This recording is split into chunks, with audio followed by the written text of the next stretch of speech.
वज़ीर आला को हटाने का फैसला बानी पीटीआई ने किया है। खान साहब ने आज औरंगज़ेब में शहादतों पर फौरी फैसला किया है और बानी ने कहा है कि सुहेल आफरीदी वफाकी हुकूमत को समझाएं। हमारे साथ मौजूद हैं डॉन न्यूज़ के रिपोर्टर आरिफ हयात, उनसे हम बात करते हैं। आरिफ हयात, जैसा कि सलमान अकरम राजा ने अपनी प्रेस कॉन्फ्रेंस में कहा कि बानी पीटीआई ये चाहते हैं कि पख्तून रिवायात को बरकरार रखा जाए, सूबे में अमन कायम किया जाए, तो नए वज़ीर आला की तकर्रुरी से ये तमाम मामलात हल होने की उम्मीद है? देखिए, अगर हम देखें तो खैबर पख्तूनख्वा में ये दूसरी मरतबा है कि एलिमिन गंडापुर का ताल्लुक जनूबी अजला से है और वो वहाँ से वज़ीर आला मुंतखब हुए हैं। इस तरह शाफद्दा से भी वज़ीर आला मुंतखब हुए हैं, मर्दान से भी हुए, नौशहरा से भी हुए हैं। लेकिन ये हम देख रहे हैं कि कबायली अजला से इस बार जो है तो वज़ीर आला का नामजद कर दिया गया है, उनका भी इंतखाब हो जाएगा। सुहेल अफरीदी का ताल्लुक बाड़ा से है, जिला खैबर हैं, उनका ताल्लुक खुद एक कबायली फैमिली से भी हैं और कबायली जिले से भी हैं।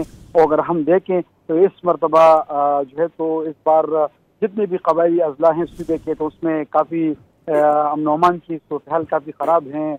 वहाँ पर अमन अमान बरकरार रखने के लिए सिक्योरिटी फोर्सेस काफ़ी कुर्बानियाँ अपनी दे रही हैं। तो उनका ताल्लुक भी उस इलाके से है और हम समझते हैं कि उसको काफ़ी समझ होगी कि इन रवायात को रखते हुए किस तरह वो इन इलाकों में, इन जगहों में अमन अमान की बहाली के लिए, अमन अमान को बरकरार रखने के लिए क्या क्या इक़दाम उठाएंगे। तो उनका ताल्लुक भी इसी इलाके से है और ये पहली बार वहाँ से वज़ीर आला जो तो वो नामजद हो गए हैं।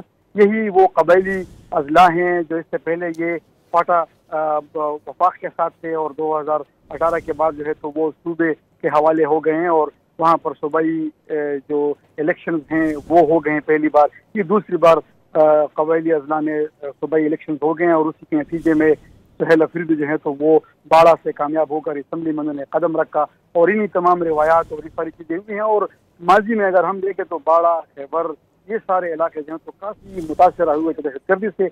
पुख्तून रिवायात और सारी चीज़ों को रखे, शिरकत को रखे, इन सारी चीज़ों को रखते हुए वो मेरे ख्याल से इसमें बहुत ज़्यादा उसको समझ बूझ होगी इन चीज़ों की, ताकि वो किस तरह अमन अमान की फिजा को